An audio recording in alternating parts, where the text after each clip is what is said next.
Kasabay ng mataas na presyo ng gasolina, lito-litong langis na mula sa isang truck ang tinangay ng ilang individual. Ang pagbebentahan nito ipansusugal umano ng mga sospek. Si Jap Regala para sa 13 sa tanghali.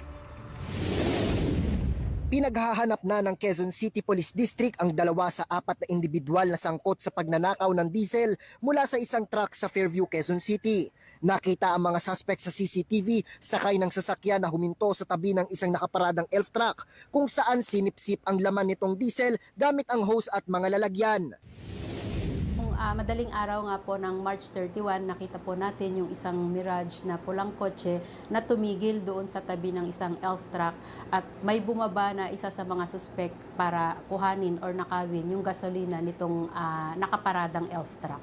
Ayon na din po sa result ng ating investigation is may dalang lalagyanan or container itong mga suspects at nung pagbukas nila, ginamitan po nila ita ng hose para makuha yung gasolina nitong nakaparadang elf.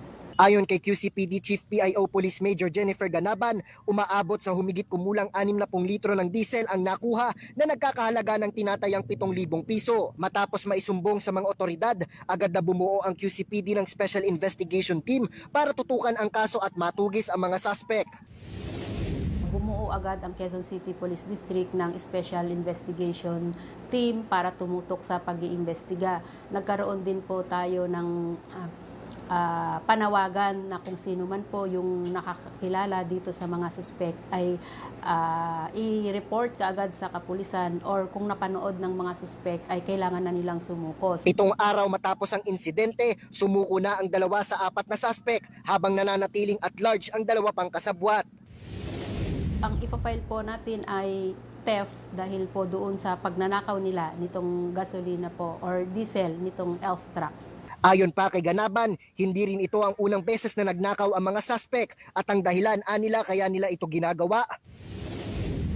Lulong sila sa bisyo, may mga online na sugal sila.